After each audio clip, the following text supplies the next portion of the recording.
गुरु परंपरा योग संस्थान में आपका स्वागत है।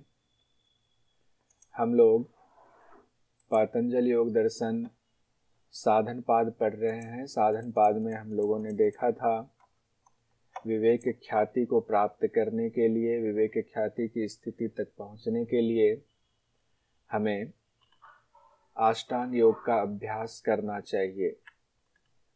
अष्टांग योग के अभ्यास में हम लोगों ने देखा था योग के 8 अंग बताए गए हैं। यम, नियम, आसन, प्राणायाम, प्रत्याहार, धारणा, ध्यान और समाधि।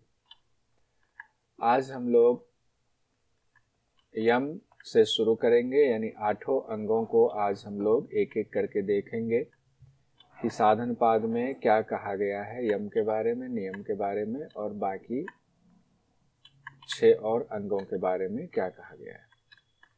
कल हम लोगों ने सूत्र संख्या 29 तक देख लिया था। यम, नियम, आसन, प्राणायाम, प्रत्याहार, धारणा, ध्यान, समाधि, अष्टभंगानी, यहां तक देख लिया था। ये क्वेश्चन भी देख लिया था। आज हम लोग साधन पाद के 30वें सूत्र से शुरू करेंगे। 30वें सूत्र में यम के बारे में बताया गया कि यम क्या है। यम के बारे में सूत्र में कहा गया है अहिंसा, सत्यास्तेय, ब्रह्मचर्या, परिग्रहा, यमाह। यानी अहिंसा, सत्य, अस्तेय, ब्रह्मचर्य और अपरिग्रह, ये 5 चीजें यम के अंतर्गत आती हैं। जब आप पूरा ये पढ़ेंगे, इसकी व्याख्या पढ़ेंगे तो आपको पता चलेगा जो सोशल बिहेवियर है उसको यम की श्रेणी में रखा गया है। तो यम 5 हैं। उम्मीद है आप सब लोगों को ये 5 सीक्वेंस में याद होंगी। नहीं याद है सीक्वेंस में तो सीक्वेंस में याद करना है। सीक्वेंस में ही पूछा जा सकता है, पहले पूछा गया है और ये सीक्वेंस में ही याद होना चाहिए। अहिंसा, सत्य, अस्तेय, ब्रह्मचर्य, अपरिग्रह। दिक्कत कहां से होती है, हम सत्य से शुरू कर देते हैं। सत्य से नहीं, अहिंसा से शुरू है। अहिंसा, सत्य, अस्तेय, ब्रह्मचर्य, अपरिग्रह, 5 यम है और 5 नियम बताए गए हैं योग दर्शन में। अहिंसा का तात्पर्य क्या है, यानी 5 जो है उसमें आप मन, कर्म और वचन तीनों परिप्रेक्ष्य में जब आप देखेंगे तो मन, कर्म और वचन तीनों से किसी भी प्रकार का हिंसा ना करना ही अहिंसा है। ना मन से मनन करते हुए किसी को नुकसान पहुंचाने का विचार करें, ना क्रिया रूप में किसी को हानि पहुंचाए, ना ही अपने शब्दों के द्वारा किसी को आहत करे। इसका अभ्यास करें। ये इतना आसान नहीं है लेकिन असंभव भी नहीं है। ये अब जैसे मैं बताऊं, अब ईमानदारी से बताओ, अभी क्या हुआ, मेरा बेटा ओडा में पढ़ता है। ओडा एक क्लास होता है ना, ऑनलाइन ऐप है, उसमें क्लासेस होती हैं। उसमें एडमिशन लिया था पिछले साल। तो जब एडमिशन लिया था तो उन्होंने 19 से 20 हजार रुपए ऐसे कुछ लिया था। उन्होंने कहा था कि आपका 2 साल के लिए सब्सक्रिप्शन है, 8th क्लास और 9th क्लास के लिए। आज उन्होंने फिर से अगली क्लास के लिए हमें कॉल किया कि अगली क्लास के 19,000 या 20,000 में आप एनरोल कराओ। तो हमने कहा हमारा तो एनरोल हो चुका है, 2 साल का 8th और 9th का एनरोलमेंट हो चुका है। उन्होंने कहा सर हमारे यहाँ ऐसा होता ही नहीं है कि 2 साल का एनरोलमेंट हो। अब आप अंदाजा लगा सकते हैं कि मेरे मन पे क्या बीत रही होगी कि मैं तो एक मना कर रहा था, इतने पैसे हैं नहीं, मैं दूंगा नहीं। तो 2 साल के लिए किया तो मैंने कहा चलो ठीक है, कर लेते हैं। अब उस समय मन में ना चाहते हुए भी भाव आ जाता है, भगवान मैंने तो इसको बुरा नहीं किया, इसने मुझे धोखा दिया। अब इस भाव को ठीक रखना, उसके प्रति भी मन से हिंसा का भाव आ रहा है कि भगवान इसका बुरा हो जाए क्योंकि इसने मुझे धोखा दिया है। मन में यह भाव आ रहा है लेकिन फिर चूंकि योग जब आप रोज अभ्यास करते हो, रोज पढ़ते हो, रोज पढ़ाते हो, तो एक आपके चित्त में बैठता है, अभ्यास का असर होता है। तो अभ्यास में आ रहा है कि नहीं नहीं नहीं, हमारे साथ गलत नहीं हो सकता, ये कंफ्यूजन हो रही है। कल हम फिर से बात करेंगे और उम्मीद है उनको याद आ जाएगा, जिनसे बात हुई थी उनका नाम लेकर के याद आ जाएगा। तो ये इतना आसान नहीं होता। जब आपके ऊपर तुरंत लगता है आपको कि आपके ऊपर धोखा हुआ है, आपको किसी ने नुकसान पहुंचाया है, तो मन में भाव गलत आते हैं। लेकिन योग करने वालों को तुरंत लंबी गहरी सांस लेकर के कंट्रोल में करना चाहिए और ये सोचना चाहिए कि हमारा कुछ गलत नहीं हो सकता है। हमें किसी और के प्रति हिंसा का भाव मन से भी नहीं लाना है, कर्म और वचन से तो नहीं ही लाना है। तो आसान नहीं है, लेकिन मुश्किल जरूर है, और जो अच्छी चीज होती है उसको पाने के लिए मुश्किल से गुजरना ही पड़ता है। अभ्यास तो उसी का नाम है। सब आसानी से हो जाए तो अभ्यास की जरूरत ही नहीं पड़ेगी। तो अहिंसा के बाद दूसरा है सत्य। तो इसमें भी वो तीनों चीजें लगेंगी। मन, कर्म और वचन से हमेशा सत्य का पालन करना चाहिए, झूठ नहीं बोलना चाहिए। अब इसमें सब लोग आप जानते हैं कि अब ऐसा नहीं है कि कोई गुंडा किसी को मारने के लिए आ रहा है, संत को एक या किसी व्यापारी को, और वो छिप गया, आपने देखा छिपा हुआ, आपको पता है ये गुंडा मारने आया हुआ है, इसको खत्म कर देगा, नुकसान पहुंचाएगा। तो अब वो पूछे कि हाँ तुमने किसी को छिपा हुआ देखा है, तो आप ये बोल दो कि हाँ यहाँ छिपा हुआ क्योंकि हम सत्यवादी हैं, तब ये गलत है। तब इसको सभी व्याख्याकारों ने कहा कि नहीं, उस श्रेणी में ये सत्य नहीं माना जाएगा। जब आप कंफर्म हो कि ये छीनने आ रहा है, मारने आ रहा है, तो वहां पर सत्य की जरूरत नहीं है, वहां पर उसकी रक्षा करना ही सत्य माना जाएगा। तीसरा है अस्तेय। अस्तेय में भी, अस्तेय का मतलब क्या होता है? स्तेय मतलब चोरी करना। आ लग गया तो चोरी नहीं करना, यानी मन से भी किसी के बारे में चोरी का विचार भी कर रहे हैं, किसी के संपत्ति हड़पने का, पैसा हड़पने का, या किसी भी तरीके से लिखट पढ़ट जो उसकी है, किसी की लिखी किताब है उसको हड़पने का, तो ये स्तेय की श्रेणी में आएगा। और आ लग जाएगा अस्तेय, मतलब चोरी का परित्याग ना मन से, ना कर्म से, ना वचन से हम करेंगे। चौथा है ब्रह्मचर्य। ब्रह्मचर्य का अर्थ जो जनरली होता है वो यही माना जाता है कि इंद्रियों को, यानी आप अपने उपस्थ को संयम में रखें, यही ब्रह्मचर्य माना जाता है। लेकिन ब्रह्मचर्य का अर्थ अगर विद्वान लगाते हैं, बड़े बड़े विद्वान, तो सिर्फ उपस्थ का संयम में होना ही ब्रह्मचर्य नहीं है, सिर्फ वीर्य की रक्षा करना ही ब्रह्मचर्य नहीं है, ब्रह्म के सदृश आचरण करना, उनका अनुसरण करना भी ब्रह्मचर्य है। पांचवा है यम में अपरिग्रह। परिग्रह मतलब धन संपत्ति का संग्रह करना। अपरिग्रह मतलब धन संपत्ति का संग्रह नहीं करना, मतलब जरूरत से ज्यादा संग्रह की जरूरत ही नहीं है। हमें जितनी जरूरत है आवश्यक वस्तु उतना ही हम रखेंगे, उससे ज्यादा संग्रह करके हम गोदाम नहीं भरेंगे, ये अपरिग्रह है। तो 5 हमें हो गया यम। अब यम में बहुत इंपॉर्टेंट है 31वां सूत्र, जिससे सवाल पूछा जाता है कि यम कब महाव्रत हो जाता है।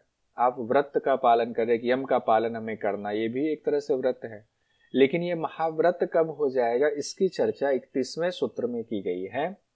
कहते हैं जाति देश काल समयान वच्छिन्नाः सार्वभौमा महाव्रतम। जाति देश काल समय अनवच्छिन्नाः सार्वभौमाः महाव्रतम।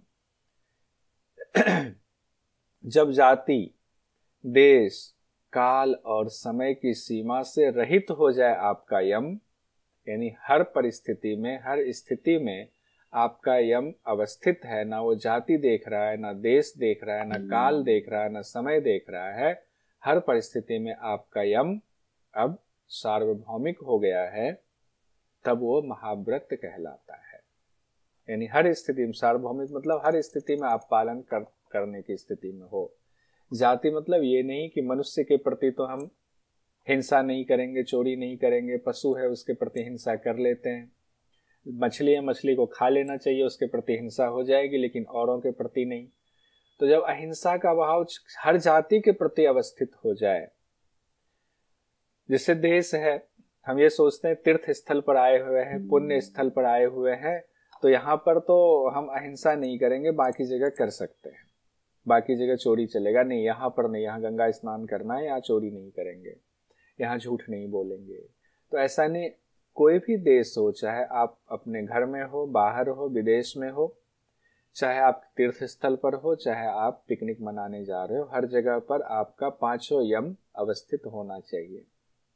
काल, काल का मतलब समय, काल मतलब जो यहाँ काल से कहा गया है तात्पर्य पर्व त्योहार की, कोई पर्टिकुलर काल, कालखंड कि पर्व त्योहार है, इसीलिए आज मंगलवार को मुर्गा नहीं खाना है, चिकन नहीं खाना, अंडा नहीं खाना है, क्योंकि मंगलवार है, क्योंकि नवरात्र चल रहा है, तो नवरात्र में प्याज लहसुन नहीं खाना है, नवरात्र में हिंसा नहीं करनी है, नॉनवेज नहीं खाना। जैसे नवरात्र बीता वैसे ही फिर शुरू हो गए। तो यम का पालन पर्व त्योहार, अमावस्या, पूर्णिमा, एकादशी, चतुर्दशी आदि में ही सिर्फ पालन ना हो, बल्कि आपके लिए हर दिन एक समान हो जाए। सार्वभौमिक समय कैसे कोई कहे कि मैं सिर्फ किसी कार्य सिद्धि के प्रयोजन के लिए ही हिंसा करूंगा इत्यादि, तो वो समय की विशेष समय पर ही हम हिंसा कर रहे हैं या नहीं कर रहे हैं, तो वो भी नहीं होगा। तो जब आप हर परिस्थिति में यम का पालन करते हैं तब वो महाव्रत हो जाता है। तो इसमें ये चारों शब्द को याद रखेंगे। जाति, देश, काल, समय परीक्षा की दृष्टि से पूछा जा सकता है। दूसरा, महाव्रत किसके लिए इस्तेमाल किया गया है? यम के संदर्भ में इस्तेमाल किया गया है। आगे देखते हैं। इन सभी चीजों से परे होकर जब यम का पालन किया जाता है तो वह महाव्रत होता है। ये हो ही गया, इसको कंप्लीट कर ही लिया हम लोगों ने। एक क्वेश्चन देख लेते हैं जो दिसंबर 2018 में पूछा गया। नीचे दो कथन दिए गए हैं, जिनमें से एक अभिकथन है, दूसरा तर्क है, रीजन है। कथनों को पढ़िए और नीचे दिए गए कूट में से सही उत्तर का चयन कीजिए। अभिकथन है, 5 यमों को महाव्रत के रूप में माना जाता है। किसी भी पर्व, तर्क है, किसी भी पर्व, स्थान, जीवन के किसी भी समय पर किसी भी व्यक्ति द्वारा 5 यमों का अभ्यास किया जा सकता है। अब ये बताइए, किया जा सकता है और दोनों सही है और व्याख्या भी सही है। महाव्रत कब माना जाएगा? जब पालन किया जाएगा, अभ्यास किया जाएगा, तभी महाव्रत माना जाएगा। तो आर एक ही सही, व्याख्या भी है, दोनों सही भी है। उसके बाद नवंबर 2021 में सवाल पूछा गया, पातंजल योग सूत्र के अनुसार महाव्रत किन सीमाओं से रहित है? किन सीमाओं से रहित? संख्या, जाति, देश, काल, समय। BCD, जाति, देश, काल, समय। 4 ऑप्शन होगा ना, तो 4 चीजें हैं, जाति, देश, काल, समय। BCDE, जाति, देश, काल, समय। हाँ, BCDE दूसरा वाला ऑप्शन सही है। अब हम लोगों ने यम देख लिया, 5 यम है। अब 5 नियम की भी चर्चा है। नियम में सेल्फ डिसिप्लिन ज्यादा है। यम में क्या था? मैं बाहरी व्यवहार ज्यादा दिखा रहा था। नियम में अंदर का व्यवहार ज्यादा दिखा रहा है। सेल्फ डिसिप्लिन वाली बातें इसमें आती है, जैसे शौच, संतोष, तपः, स्वाध्यायेश्वर प्रणिधानानि नियमाः। अब इसमें 3 जो लास्ट का है ना, तप, स्वाध्याय, ईश्वर प्रणिधान, ये तो आपके क्रिया योग में भी है, जो साधन पाद की शुरुआत वहां से हुई थी। अब साधन पाद में ही ये भी पढ़ना है आपको 5 नियम। तो 5 नियम सीक्वेंस में कैसे है? शौच, संतोष, तप, स्वाध्याय, ईश्वर प्रणिधान। शौच, संतोष, तप, स्वाध्याय, ईश्वर प्रणिधान। शौच, संतोष, तप, स्वाध्याय, ईश्वर प्रणिधान। शौच का क्या अर्थ हुआ? शुद्धि। शौच मतलब सीधा होता है शुद्धि। अब बाहर से भी शुद्ध शरीर रहे, अंदर से भी शरीर शुद्ध रहे। शरीर तो शुद्ध रहे, मन भी शुद्ध रहना चाहिए। जहां रहते हैं वो भी शुद्ध रहे, कपड़ा भी शुद्ध रहे, घर भी शुद्ध रहे। यानी आंतरिक सफाई, तो चित्त भी निर्मल रहे, बुद्धि भी शुद्ध रहे। तो शौच का मतलब अंदर बाहर हर तरह से शुद्धि की बात शौच हो गया। संतोष का तात्पर्य यह है, जो कर्म आप कर रहे हैं उस कर्म से जो कुछ भी प्राप्त हो रहा है उस प्राप्ति में प्रसन्न रहना चाहिए। अगर आपकी जरूरत ज्यादा है, आप उतना नहीं कमा रहे, तो अप्रसन्न होने की जरूरत नहीं है, संतोष को खत्म करने की जरूरत नहीं है। आप उसके लिए और प्रयास कीजिए, लेकिन तत्काल जो आ रहा है उसमें संतोष कीजिए। बहुत सारे लोग कहते हैं अगर संतोष करेंगे तो हमारा डेवलपमेंट रुक जाएगा। इसका ये अर्थ नहीं है। संतोष से डेवलपमेंट नहीं रुकता है और डेवलपमेंट होता है। आप जब संतोष करते हैं, इतने की जरूरत है, आपको मान लीजिएगा आपके घर में जरूरत है 10,000 रुपये महीने की, आपको 5,000 रुपया महीना आ रहा है, तो आप कष्ट में काट रहे हैं। लेकिन उसमें भी अगर आप प्रसन्न है कि नहीं 10 की जरूरत है, 5 ही आ रहा है, 5 की हमें और मेहनत करनी है, आप जब प्रसन्नता के साथ और मेहनत करेंगे, कड़ी मेहनत करेंगे, आपको 10 जरूर प्राप्त होगा। अगर आप प्रसन्नता के साथ मेहनत नहीं करेंगे, आप इरिटेशन में रहेंगे, तो हो सकता है 5 से 4 पे आ जाए। इसलिए संतोष का गलत अर्थ नहीं लगाएंगे। तप का क्या अर्थ है? अपने कर्तव्य को करने के दौरान आए दुख को भी सहर्ष स्वीकार कर लेना, यही तो तपस्या है। यानी कर्तव्य करना है, उस दौरान जैसे हम कर्तव्य कर रहे हैं कि हमें 5,000 मिल रहा है, 10,000 की जरूरत है, हमने खूब और मेहनत शुरू कर दी, नहीं 10,000 कमाना है, एकदम प्रसन्न होकर मेहनत कर रहे हैं। उस दौरान हमें सुबह जल्दी उठना पड़ता है, भाग भाग के कहीं जाना पड़ता है और मेहनत करनी पड़ रही है, किसी की 2 बातें भी सुननी पड़ रही है। इसको अगर हमने सहर्ष स्वीकार कर लिया, क्योंकि हमारा ये कर्तव्य है, हमें बच्चों का लालन पालन करना, हमें अपने माता पिता की सेवा करनी है, दवाई का भी खर्च निकालना है, सब करना है, तो वही तपस्या हो जाएगी। चौथा आता है स्वाध्याय। स्वाध्याय में 2-3 चीजें आती है। एक तो जो आगम ग्रंथ यानी ग्रंथ जो वेद शास्त्र हैं, उसमें जो तत्व ज्ञान की बातें उनका अध्ययन करना भी स्वाध्याय है। साथ ही आप जो जीवन के अनुभवों से सीखते हैं और सीख करके अपनी बुरी चीजों को छोड़ते हैं और अच्छी चीजों को अपनाते हैं, जिससे आप कर्तव्य पथ पर आगे बढ़ते हैं, वो भी स्वाध्याय है। लेकिन जनरली जो अर्थ लगाया जाता है वो वेद शास्त्रों में तत्व ज्ञान का अध्ययन, उसको स्वाध्याय कहा जाता है। और तीसरा अर्थ ये भी लगाया जाता है खुद से अध्ययन, स्व अध्याय, खुद से अध्ययन करना।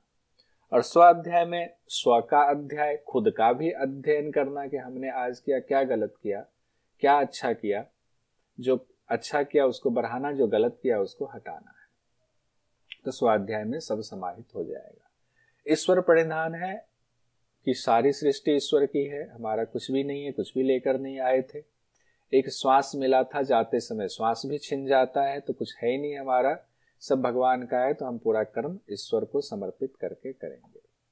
लेकिन वही बात है कि कर्म का अर्थ विकर्म नहीं है, ध्यान रहे, हर कर्म विकर्म नहीं है। यानी कि आप कोई विकर्म कर रहे हैं, कुकर्म कर रहे हैं, उसको भी सोचे भगवान को समर्पित कर दे, तो उसकी तो मनाही है पहले ही।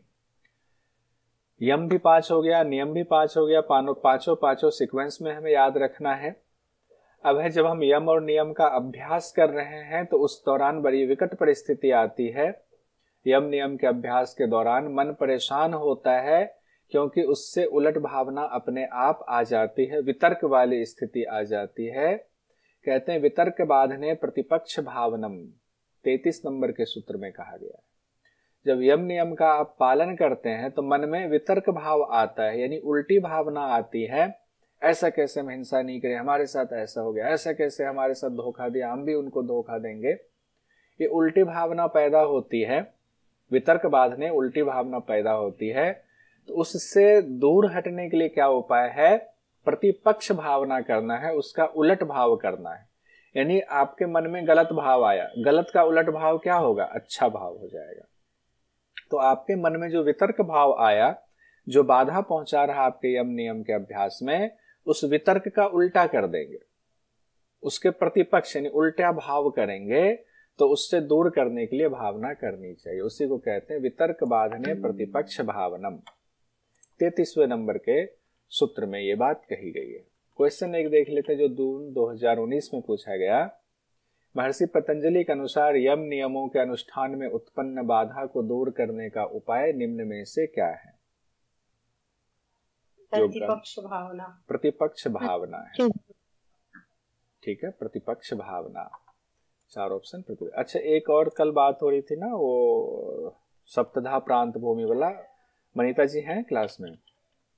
जी सर। याद दिला दीजिए, जैसे कंप्लीट होता है ना तो उसको देख लेंगे व्यास भाष्य में क्या कहा गया। क्या पता पूछ दे, कहना मुश्किल है क्योंकि लेवल हर बार बढ़ता जा रहा है, तो वो हमने करके रखा हुआ है। अब प्रतिपक्ष की भावना कैसे की जाए? आपके मन में यम नियम के अभ्यास के दौरान बड़ा गलत भाव आ रहा है कि नहीं, ये तो हमें तो फिर तो सब बेवकूफ बना देंगे, हमें सब धोखा देंगे, सब हमारे साथ हिंसा करेंगे, हम कुछ नहीं कर पा रहे हैं। उससे उलट भावना कैसे की जाती है, तो उसके रहस्य को समझना पड़ेगा हमें। 34वें नंबर में उसका रहस्य दिया गया है। वितर्का हिंसा दयः कृतकारिता अनुमोदिता लोभ क्रोध मोह पूर्वका।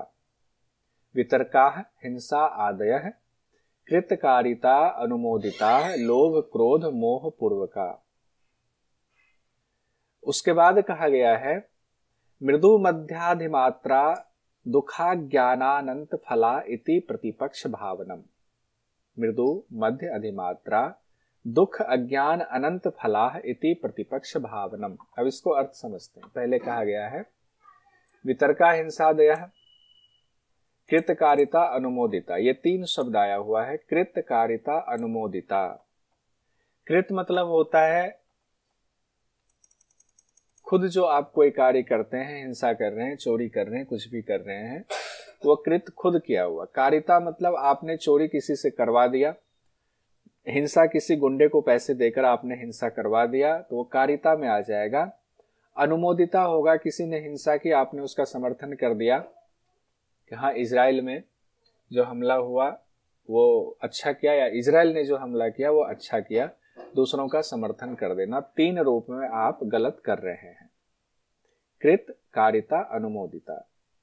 इन तीनों वितर्क की वजह क्या? ये तीनों वितर्क भावना है, कृत, कारिता, अनुमोदिता। लेकिन सवाल यह है कि ये कृत, कारिता, अनुमोदिता, इसकी वजह क्या है, क्यों होता है ये? उसकी 3 वजह बताई गई है। लोभ, क्रोध, मोह पूर्वका। लोभ, क्रोध, मोह पूर्वका। लोभ भी है, लोभ की वजह से होता है, क्रोध की वजह से होता है, और मोह की वजह से हमारे मन में गलत भाव पैदा होता है। लोभ, क्रोध, मोह की वजह से। कहते हैं, अब इसमें आगे जो लाइन कही गई है, मृदु मध्याधिमात्रा दुखा ज्ञानानंत फलाह इति प्रतिपक्ष भावनम। लोभ के परवश हम लोग खुद से गलत कार्यों की ओर उन्मुख होते हैं, क्रोध की वजह से हम दूसरों का सहारा लेकर गलत कार्य करवाते हैं, और मोह के परवश होकर हम दूसरों के द्वारा किए जा रहे गलत कार्य को भी समर्थन कर देते हैं।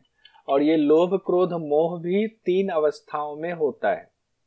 कभी मृदु होगा लोभ, कभी कम होगा, कभी मध्यम स्थिति में होगा, कभी लोभ बहुत ज्यादा बढ़ जाता, अधिमात्र रूप में हो जाता है, कभी कम, कभी मध्यम, कभी बहुत तीव्र वाला होता है। ये दुख और अज्ञान रूप अनंत फल देने वाला होता है। ये तीनों ही स्थिति जो है ये दुख और अज्ञान रूप अनंत फल देने वाला होता है। ये जानना बहुत जरूरी है। क्यों हमें इसे हटाना चाहिए, क्यों ये गलत है? कि उसके इससे दुख होता है और अनंत फल मिलता है, अज्ञान रूपी अनंत फल मिलता है इससे। मन में उपर्युक्त विचार जब आप करते हैं कि ये इससे अच्छा, ये हमें लोभ, क्रोध, मोह की वजह से हो रहा है, इससे तो दुख होगा, इससे अज्ञान रूपी अनंत फल हमें मिलेगा, ऐसा विचार मन में करना ही प्रतिपक्ष भावना है। यानी ये सोचना, फिर से समझ लीजिए कि लोभ, क्रोध, मोह की वजह से ही हम ऐसा कर रहे हैं। कई बार हम खुद हिंसा कर रहे हैं या चोरी कर रहे हैं, कई बार करवा रहे हैं, कई बार किए हुए का समर्थन कर रहे हैं, और इसका परिणाम कभी हमें अच्छा नहीं होगा। ये दुख रूप अनंत फल देने वाला है, इसीलिए इसको छोड़ देना चाहिए, इन गलत चीजों को छोड़ देना चाहिए। अब ये बात यहाँ पर कंप्लीट हो गई कि कैसे इसको छोड़ा जाना चाहिए। देखिए क्वेश्चन पूछा गया फरवरी 2023 में, पातंजल योग सूत्र के अनुसार कृतकारिता अनुमोदिता का संबंध है संयम से, वितर्क से, महाव्रत से, तर्क से। कृतकारिता अनुमोदिता किससे? वितर्क से, वितर्क से है। अब यम नियम की सिद्धि और उसके परिणाम की चर्चा की गई। यहां तक हमारा यम नियम बता दिया, उसमें बाधा आएगी तो क्या करना है वो भी बता दिया, महर्षि पतंजलि ने सावधान कर दिया, उपाय भी बता दिया। अब एक एक करके पांचों नियम की सिद्धि के उपाय देख लेते हैं। मतलब सिद्धि से क्या प्राप्ति होती है। कहा गया अहिंसा प्रतिष्ठायाम तत्सन्निधो वैर त्याग है। 35वें सूत्र में कहा गया है अहिंसा का फल, जब अहिंसा प्रतिष्ठित होता है, यानी अहिंसा करते करते, अभ्यास करते करते जब उसकी सिद्धि हो जाती है, तत्सन्निधो वैर त्याग, तब आपके सानिध्य में आए हुए का भी वैर त्याग हो जाता है।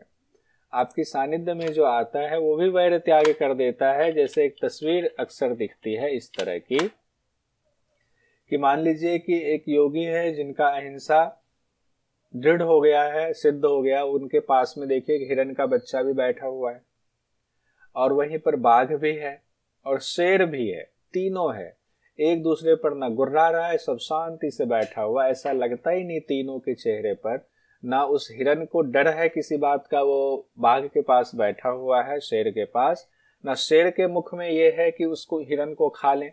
क्यों? क्योंकि सामने अहिंसा को सिद्ध किया हुआ महापुरुष बैठा हुआ है। ये प्रतीकात्मक तस्वीर है जो मेटा एआई से हमने बनवाया है। तो वो स्वभाव हो जाता है, आपका तो होगा ही होगा, वैर त्याग, दूसरों के प्रति वैर त्याग, जो आपके पास हिंसक पशु भी हो जाए उनका भी हो जाएगा। अब आगे अहिंसा के बाद दूसरा यम जो है वो सत्य है। सत्य की सिद्धि हो जाए तो क्या होगा? कहा गया सत्य प्रतिष्ठायाम क्रियाफलाश्रयत्वम। जब सत्य प्रतिष्ठित हो जाए, जब सत्य की सिद्धि हो जाए तो क्या होगा? तो ज्यादातर जगहों पर इसको कहा गया है योगी का कर्म उत्तम फल देने वाला हो जाता है।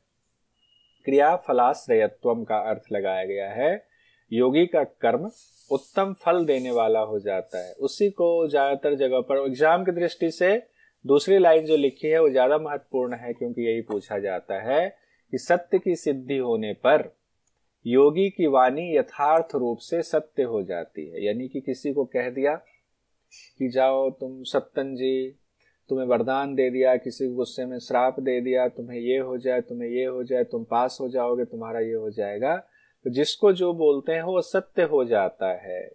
हालांकि इसका जो शब्दशः है बाकी जगहों पर जो दिया गया है कर्म उत्तम फल वाला होता है ये दिया गया है, लेकिन व्यास भाष्य में भी दिया गया है कि वाणी यथार्थ रूप से सत्य हो जाती है।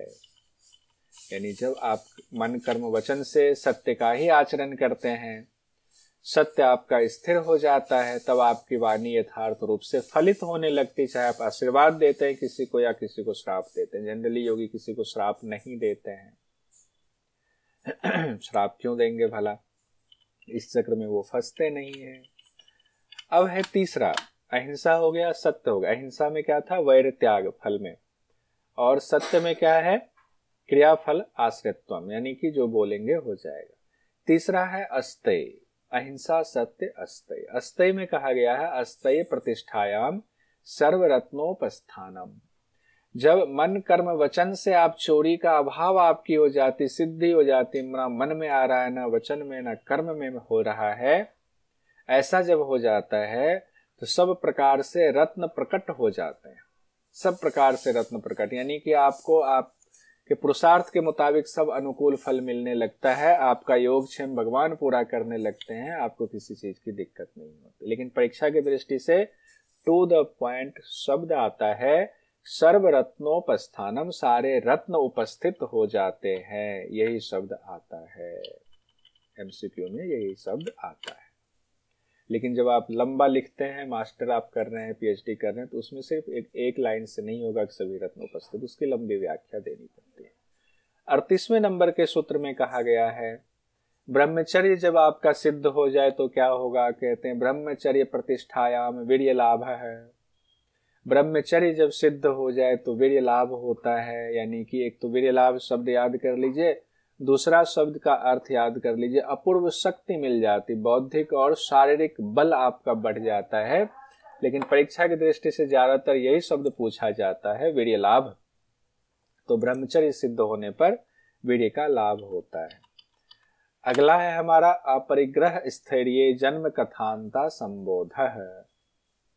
यानी कि जब योग साधक मन कर्म वचन से तीनों से ही फालतू वस्तुओं का संग्रह नहीं करता, अपने जरूरत के हिसाब से ही चलता है, उतना ही रखता है, जब अपरिग्रह की सिद्धि हो जाती है तो उसे जन्म कथांत संबोध है, पूर्व जन्म का ज्ञान हो जाता है। हालांकि व्यास भाष्य वगैरह में एग्जाम की दृष्टि से यही है, आता यही, पूछा यही जाता है। लेकिन व्यास भाष्य में कहा गया है कि उस समय क्या होता है कि जब अपरिग्रह की सिद्धि आपकी होगी तो योगी के मन में सवाल आता है, मैं कौन हूं, पिछला जन्म मेरा कैसा रहा होगा, इस जन्म का क्या प्रयोजन है, आगे हमारा क्या जन्म होगा, भूत वर्तमान भविष्य काल तीनों ही जन्म विषयक जो उसकी जिज्ञासा है वो स्वतः उदित हो जाता है।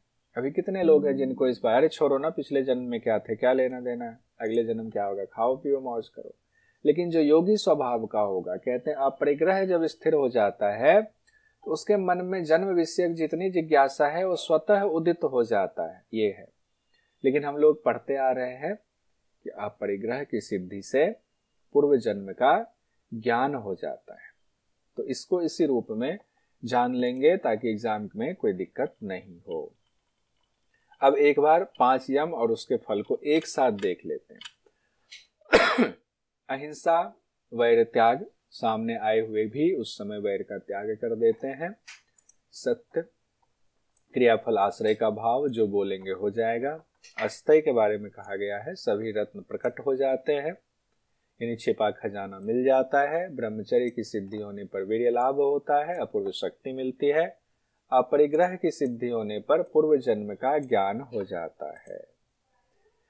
अब एक बार हम लोग देखते हैं, नवंबर 2017 में सवाल पूछा, सर्वरत्नोपस्थानम किसका परिणाम है?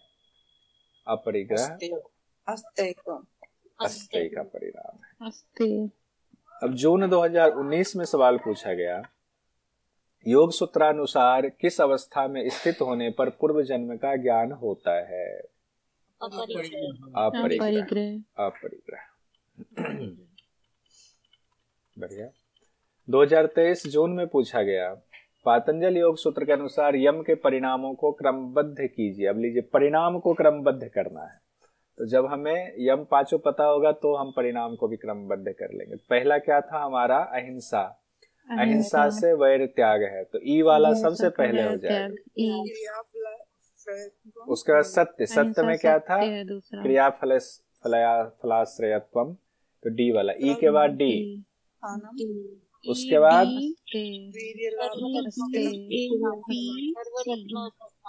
ईडी। उसके बाद है अस्तय सर्वरत्नोपस्थानम, फिर बी और फिर सी।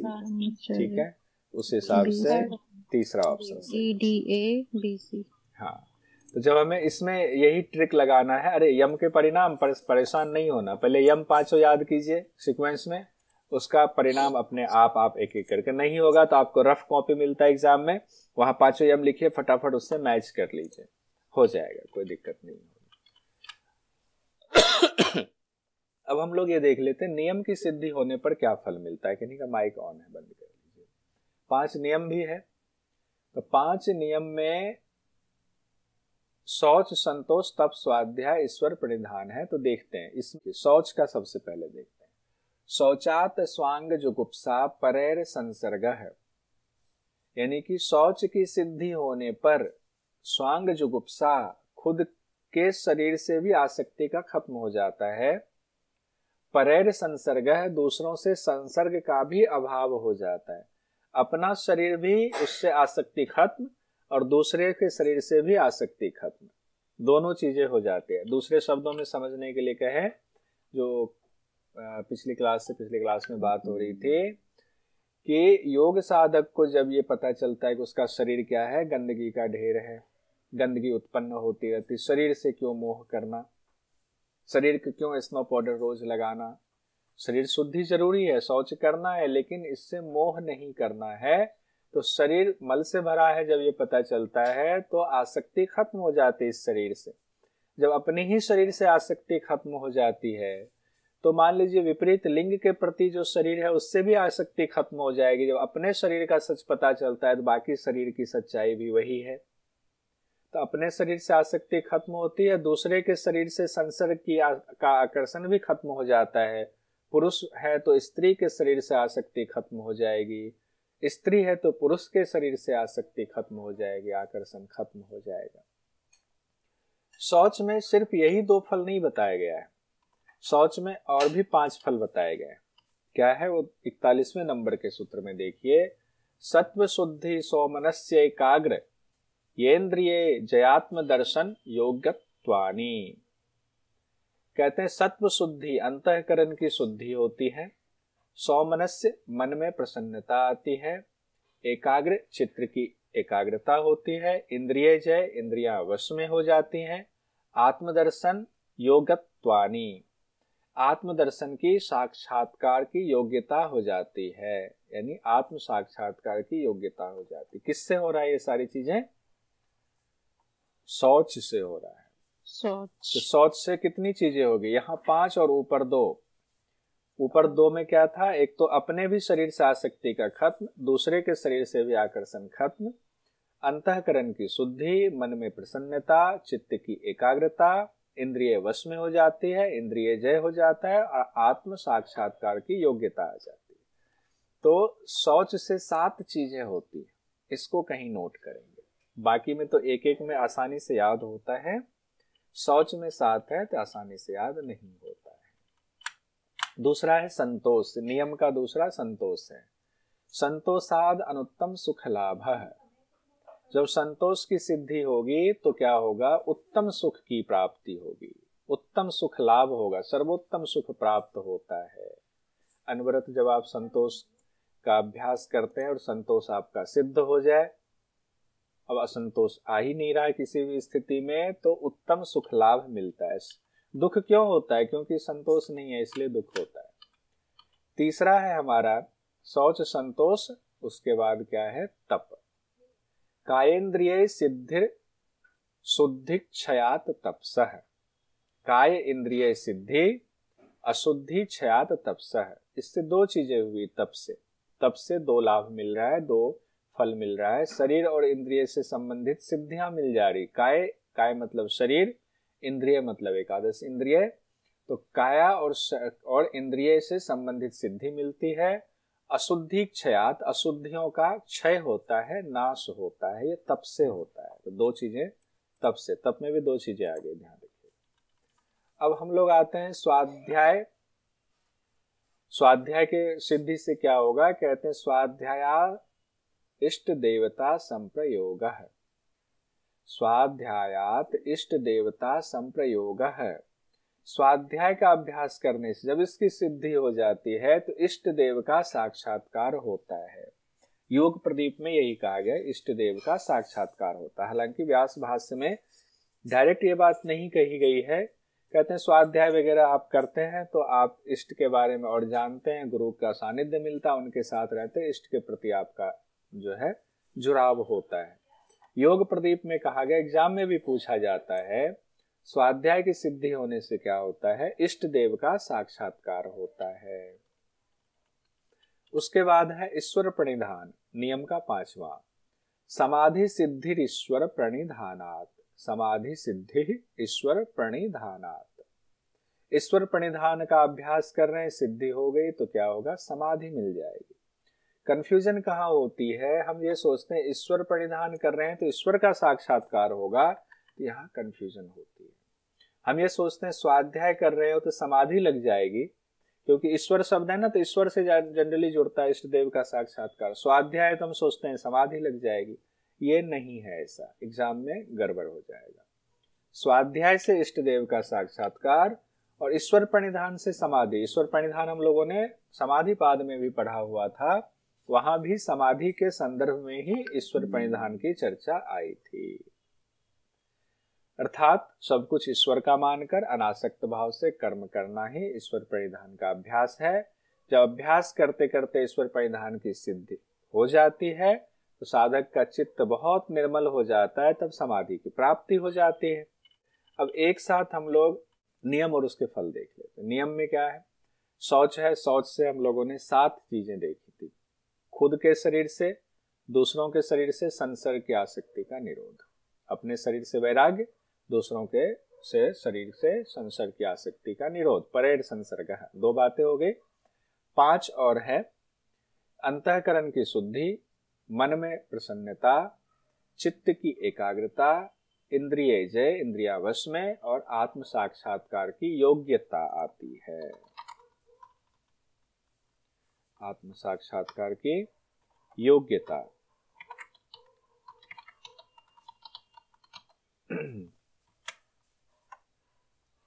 उसके बाद दूसरा संतोष। संतोष में कहा गया उत्तम सुख लाभ।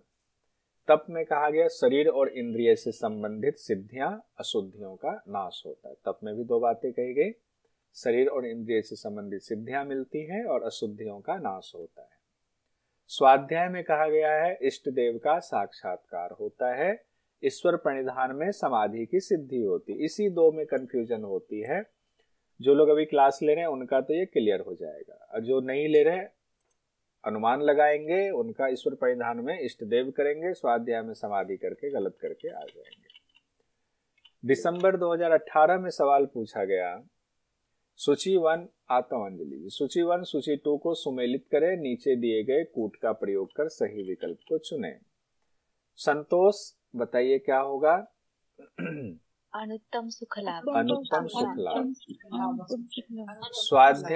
स्वाध्याय में क्या होगा? इष्ट देवता संप्रयोग।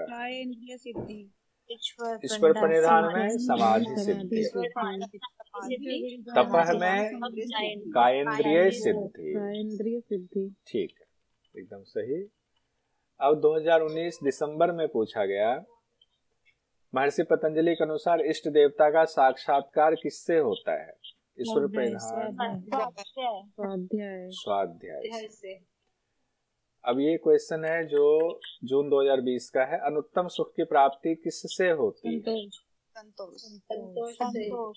पातंजलि योग सूत्र के अनुसार नियम के परिणामों को क्रमबद्ध कीजिए। फरवरी 2023 का क्वेश्चन है। नियम के परिणाम को, अब देखिए इस तरह से पूछा, नियम के परिणाम को। शौच है तो शौच का पहले देखिए क्या क्या है इसमें, 1 2 3 4 5 ही, एक ही कोई है। सौमनस्य बी वाला आएगा। उसके बाद शौच के बाद संतोष, अनुत्तम सुख लाभ बी के बाद सी आएगा।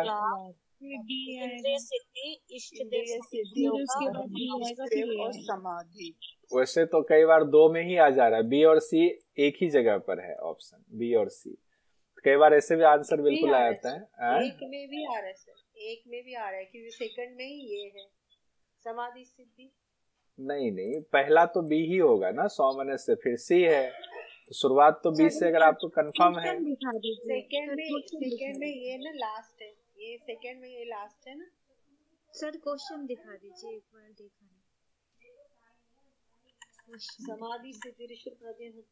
पातंजलि योग सूत्र के अनुसार नियम के परिणामों को क्रमबद्ध कीजिए। ठीक है, तो सीक्वेंस हो गया आपका। ये कह रहे थे अगर किसी को सिर्फ ये पता हो ना समाधि सिद्धि कि लास्ट में आएगा तो उससे भी आंसर आ रहे हैं। वो भी वही बोल रहे हैं। हाँ, अच्छा ठीक है। सिद्धि ये जो ऑप्शन है ना वो लास्ट में एक ही एक। हाँ ठीक है, मतलब देखो कितने तरीके हैं हमें सही आंसर पर जाने का। तो आपके पास इतना सारा ऑप्शन हो गया, तो उससे भी पता चल जाता है कि ये वाला एक ही जगह है। बहुत बढ़िया, ठीक है, आगे बढ़ते हैं। अब अष्टांग योग का तीसरा जो अंग है वो है आसन। यम पढ़ लिया, नियम पढ़ लिया, अब आसन पर आते हैं। आसन से संबंधित सिर्फ 3 सूत्र दिए गए हैं पातंजल योग दर्शन में। आसन से संबंधित सिर्फ 3 सूत्र हैं। स्थिरम सुखम आसनम, आसन किसे कहते हैं। दूसरा है आसन की सिद्धि कैसे होती है, कैसे माने, तो प्रयत्न शैथिल्यम अनंत समापत्तिभ्याम। और तीसरा है कि आसन सिद्ध हो जाए तो क्या होता है, वो तीसरा आपके पास है ततो द्वंद्वान विघात है, तब द्वंद्व का आघात नहीं होता। ये तीनों सीक्वेंस में आप याद कर लीजिए, होना ही चाहिए ये तीनों याद, और होगा भी, बहुत सारे लोगों को याद होगा। तो पहला है आसन किसे कहते हैं, कैसे माना जाए, तो स्थिरम सुखम आसनम। स्थिर सुखम आसनम यानी कि आसन तब माना जाएगा जब आप उसमें स्थिरता भी आपकी है और सुख पूर्वक बैठे हुए। ये नहीं कि पद्मासन लगाया और दर्द हो रहा है, कभी इधर कर रहे कभी उधर कर रहे, थोड़ी देर और बना कर रखते, नहीं, स्थिरता है और कोई दिक्कत नहीं हो रही, सुख पूर्वक बैठे हुए, तब आसन हुआ। यानी कि जब आप प्राणायाम तभी कर पाएंगे जब आसन आपका सिद्ध होगा, शरीर सुखपूर्वक रहेगा तो बाकी प्राणायाम प्रत्याहार धारणा ध्यान समाधि होगा। तो आसन बड़ा महत्वपूर्ण है। आसन की सिद्धि कैसे माने कि अब आसन की सिद्धि हो रही है। एक तो स्थिर और सुखपूर्वक तो कहा गया आसन, लेकिन कितनी देर तक। अब मान लीजिए आप कोई 2 मिनट तक स्थिर है, सुखपूर्वक है, तीसरे मिनट में दिक्कत हो रही है, तो कहा गया है नहीं। प्रयत्न शैथिल्या अनंत समापत्तिभ्याम, यानी कि जब आसन करने में शरीर को चेष्टा ना करनी पड़े, प्रयत्न की शिथिलता हो जाए, और उसके बाद शिथिलता होने के बाद सारा ध्यान उस अनंत परमात्मा में लग जाए, तब आसन की सिद्धि होती है। यानी कि अब आप ने पद्मासन लगाया और पद्मासन में आपको लग रहा है मैंने पद्मासन लगा के रखा हुआ है, देखो कैसे पद्मासन, चेष्टा कर रहे, रोकने की कोशिश, हाँ देखो मैंने लगा के रखा है, चेष्टा चल रही है आपकी। जब चेष्टा ही खत्म हो जाए, चेष्टा की जरूरत ही ना पड़े, क्या जैसे सुखासन वैसे पद्मासन बैठे, कोई फर्क नहीं पड़ रहा है। तो आसन करने में जब शरीर को चेष्टा ना करनी पड़े, प्रयत्न ना करना पड़े, तब सारा ध्यान उसके बाद क्या, अनंत समापत्तिभ्याम, फिर सारा ध्यान आप परमात्मा में लगाएं गुरु के कहने पर, तब आसन की सिद्धि मानी जाती है। तब माने कि आसन सिद्ध हुआ। क्वेश्चन पूछा गया नवंबर 2017 में, योग सूत्र के अनुसार आसन सिद्धि प्राप्ति की विधियां हैं प्राणायाम, प्रयत्न शैथिल्य, अनंत समापत्ति, प्रत्याहार। बी और सी। प्रयत्न शैथिल्य और अनंत समापत्ति, बी और सी। उसके बाद हम आते हैं यूजीसी ने जुलाई 2022 में सवाल पूछा गया, आसनों के अभ्यास के दौरान प्रयत्न शैथिल्य अनंतः समापत्तिभ्याम अवधारणा किसके द्वारा प्रस्तावित की गई है? कितना आसान सवाल है। महर्षि पतंजलि। अब आसन सिद्ध हो गया तो क्या होगा? कहते हैं आसन सिद्ध होने से क्या होता है, तो कहते हैं ततो द्वंद्वान विघात, तब कोई द्वंद्व का आघात नहीं होता है। आसन सिद्ध होने पर द्वंद्वों का आघात नहीं होता है। और द्वंद्व को कई भाष्यकारों ने कहा है शीत और उष्ण दोनों तरह के द्वंद्व नहीं होते हैं। कई व्याख्याकारों ने कहा है शारीरिक द्वंद्व तो चलो शीत उष्ण से जुड़ा है, मानसिक द्वंद्व भी खत्म हो जाता है।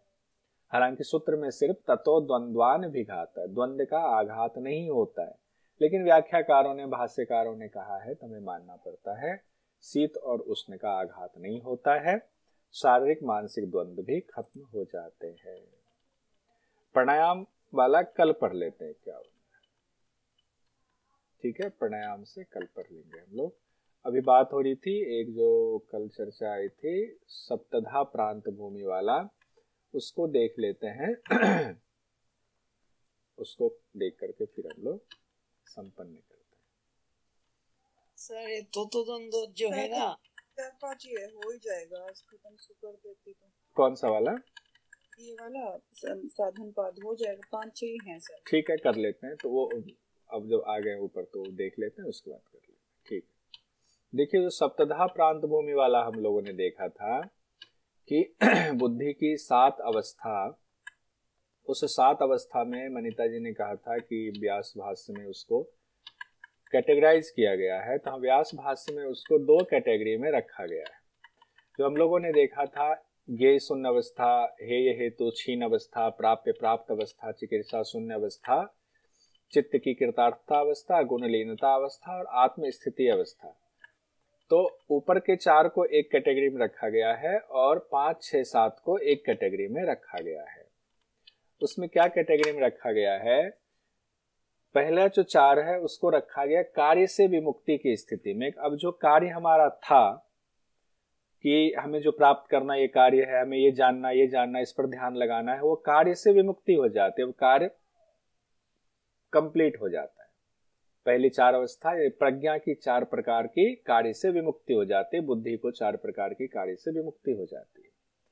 अंतिम के जो 3 है उसमें चित्त की विमुक्ति होती है, यानी चित्त जो है अब अपना सिकुड़ने लगता है, चित्त अब लीन होगा जाकर के कहां पर? त्रिगुणातीत वाली स्थिति में। तो चित्त वाला और 5वां, 6ठा, 7वां देखिए 5वां नंबर में क्या है? चित्त की कृतार्थता। भोग अपवर्ग दोनों पूर्ण हो गए हैं। जब भोग अपवर्ग पूर्ण हो गए हैं तो अब यहाँ पर कार्य वाला कोई स्थिति रही नहीं, तो यहाँ चित्त की कृतार्थता से मतलब चित्त का प्रयोजन यहाँ से कंप्लीट होना शुरू हो रहा है। चित्त अब लय होगा। फिर गुणलीनता, तीनों गुण मिलेंगे, फिर आत्म स्थिति। तो उसी को 2 भाग में ऐसे बांटा गया, कार्य से विमुक्ति, चित्त विमुक्ति। चित्त विमुक्ति अंतिम 3 है, कार्य विमुक्ति शुरुआत के 4 है। अंतिम 3 को चित्त विमुक्ति की श्रेणी में रखा गया है। तो बस इतना ध्यान रख लीजिए, इसमें और बहुत ज्यादा नहीं जाएंगे। आसन के बाद प्राणायाम। प्राणायाम भी कर ही लेते इसलिए क्योंकि ये इतना मुश्किल नहीं है, आप लोग सब जानते ही हैं, बहुत आसान है। आसन के बाद यम नियम आसन। प्राणायाम चौथा अंग है हमारा। अष्टांग योग में 4थे नंबर पर आता है प्राणायाम। ये भी सीक्वेंस में याद हो, कई बार ऐसे भी पूछ दिया जाता है प्राणायाम कितने नंबर का अंग है अष्टांग योग में। प्राणायाम के बारे में कहते हैं परिभाषा, तस्मिन् सति श्वास प्रश्वास योग गतिर विच्छेद प्राणायाम है। तस्मिन् सति श्वास प्रश्वास योग गति विच्छेद प्राणायाम है। उस आसन की सिद्धि होने पर, तस्मिन् सति उस आसन की सिद्धि होने के बाद श्वास और प्रश्वास की गति का रुक जाना या उनका विच्छेद हो जाना प्राणायाम कहलाता है। श्वास प्रश्वास की गति का विच्छेद हो जाना प्राणायाम कहलाता है। अर्थात यूं हर व्यक्ति श्वास लेता छोड़ता है और विशेष कार्य के दौरान ही श्वास रुकता है, तो क्या उसको आप कहेंगे कि वो प्राणायाम है? नहीं है, कतई प्राणायाम नहीं कह सकते हैं। लेकिन जब आप गुरु के बताए विधि के अनुसार पूरक, रेचक, कुंभक का अभ्यास करते हो, तब आप अपनी क्षमता अनुसार और धीरे धीरे अभ्यास करके तो आप ऐसी स्थिति हो जाती, जितनी देर तक चाहे उतनी देर तक आप श्वास प्रश्वास का विच्छेद करके रख सकते हो। अब आते हैं कि कितने प्रकार के प्राणायाम की चर्चा है योग दर्शन में। यहां से भी बहुत सवाल पूछे जाते हैं। 4 प्राणायाम बताया गया है।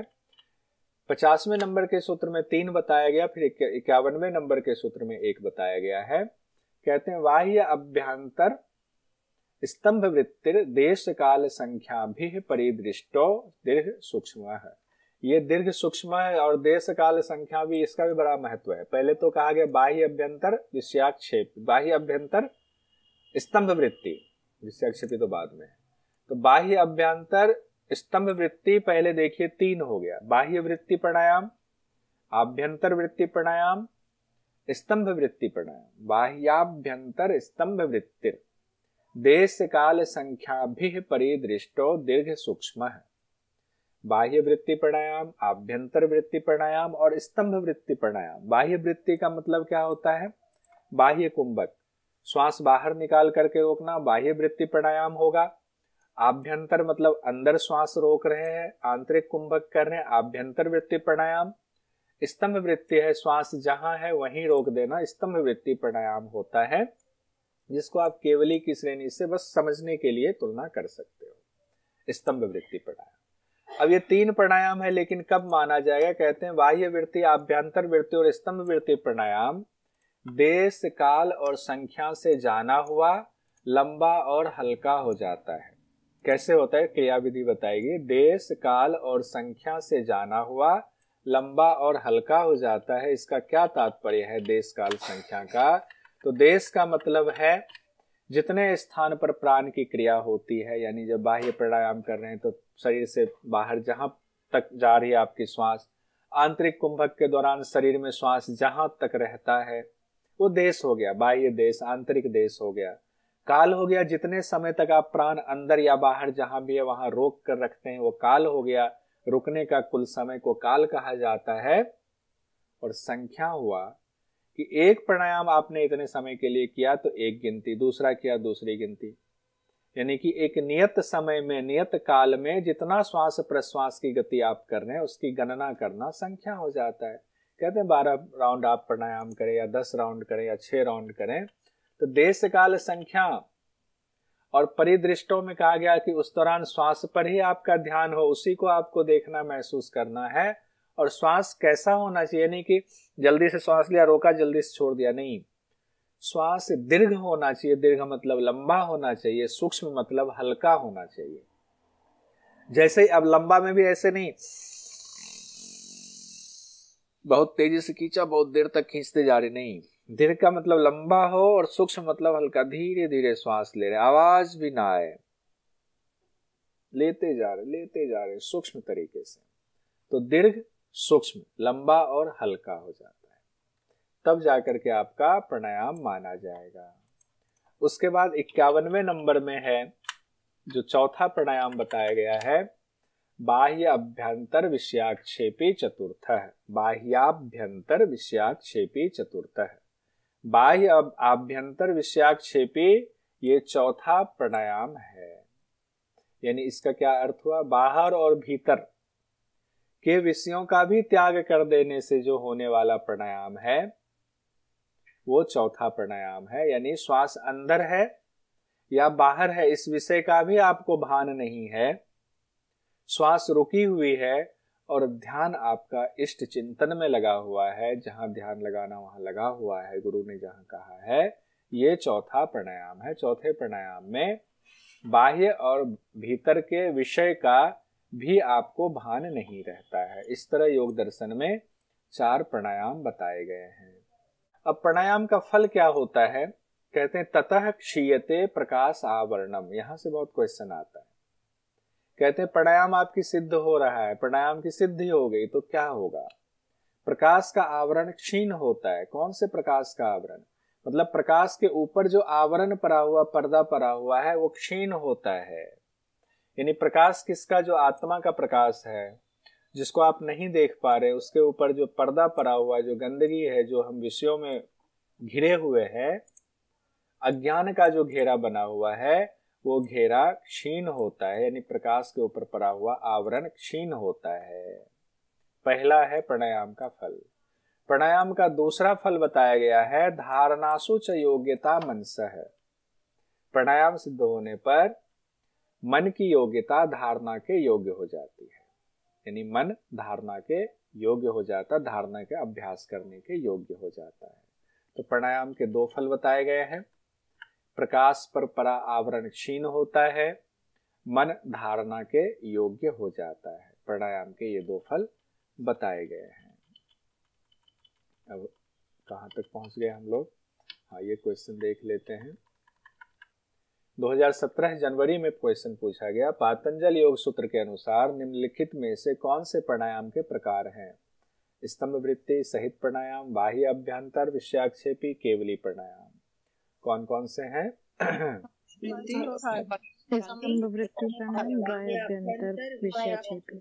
पहला और तीसरा, स्तंभ वृत्ति प्राणायाम और बाह्य अभ्यंतर विषयाक्षेपी प्राणायाम। उसके बाद क्वेश्चन दिसंबर 2018 में पूछा गया, वही अभिकथन और तर्क वाला है। धारणा के अभ्यास से पूर्व प्राणायाम आवश्यक है। प्राणायाम के अभ्यास से सत्व के प्रकाश का आवरण क्षय हो जाता है तथा मन धारणा के योग्य हो जाता है।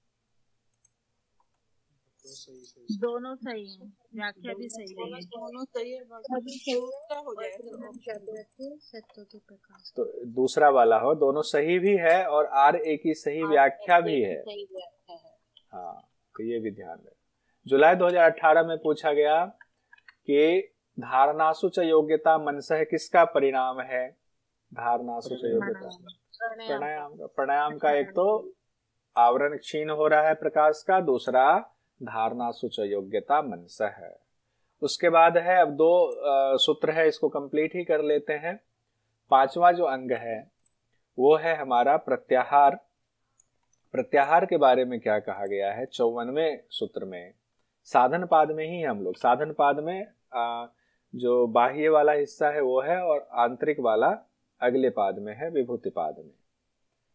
बहिरंग और अंतरंग, बहिरंग इसमें है। स्विषया संप्रयोगे चित्तस्य स्वरूपानुकार इवेन्द्रियाणाम प्रत्याहारः। स्विषया असंप्रयोगे चित्तस्व स्वरूप अनुकार इव इंद्रियाणाम प्रत्याहारः। जब इंद्रियां अपने विषयों से विमुख हो जाती हैं, इंद्रियां क्या हो जाती है? अपने विषयों से विमुख हो जाती हैं, तब ये इंद्रियां चित्त में लीन हो जाती हैं। अभी इंद्रियां बाहरी विषयों में लगी हुई हैं। अब जब इसको इंद्रियों का कंट्रोल करते हैं हम, कंट्रोल करते करते निरोध की स्थिति जब पहुंचने लगती है तो इंद्रियां क्या होती है? चित्त में लीन हो जाती हैं, चित्त के अधीन हो जाती है, चित्त के स्वरूप के अनुसार हो जाती हैं। यही प्रत्याहार है। इसीलिए कहते हैं ना, प्रत्याहार का मतलब क्या है? इंद्रियों को कंट्रोल में कर लेने की स्थिति प्रत्याहार है। कैसे? स्व विषय असंप्रयोगे का क्या अर्थ है? अपने अपने विषयों के साथ संबंध ना होना। किनका? इंद्रियों का। चित्तस्य स्वरूप अनुकार इव, चित्त के स्वरूप के अनुसार, चित्त के स्वरूप में जाकर के तदाकार हो जाना, चित्त में मिल जाए। क्योंकि उत्पन्न कहां से हुआ? चित्त से उत्पन्न हुआ है, तो सारी इंद्रियां अपने आश्रय स्थल जहां से उत्पन्न हुआ वहां मिल जाता है। इंद्रियाणाम प्रत्याहार, इंद्रियों का रुक जाना प्रत्याहार कहलाता है। प्रत्याहार हो गया तो प्रत्याहार का फल क्या होता है? कहते हैं ततः परमावस्यतेन्द्रियाणाम, ततः परमावस्यता इंद्रियाणाम। तब हमारी इंद्रियां जो है वो बिल्कुल कंट्रोल में हो जाती, पूरी तरह वश में हो जाती है। यानी प्रत्याहार का फल बताया गया, सिद्धि बताई गई है, सभी इंद्रियां वश में हो जाती हैं। एक क्वेश्चन भी देख लीजिए, जून 2019 में पूछा गया।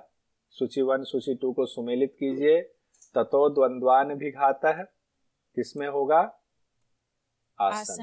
आसन। धारणा सूच योग्यता मनसः किसमें होगा? प्राणायाम में। ततः परमा वस्यतेन्द्रियाणाम प्रत्याहार में। संतोषाद अनुत्तम सुख लाभ है।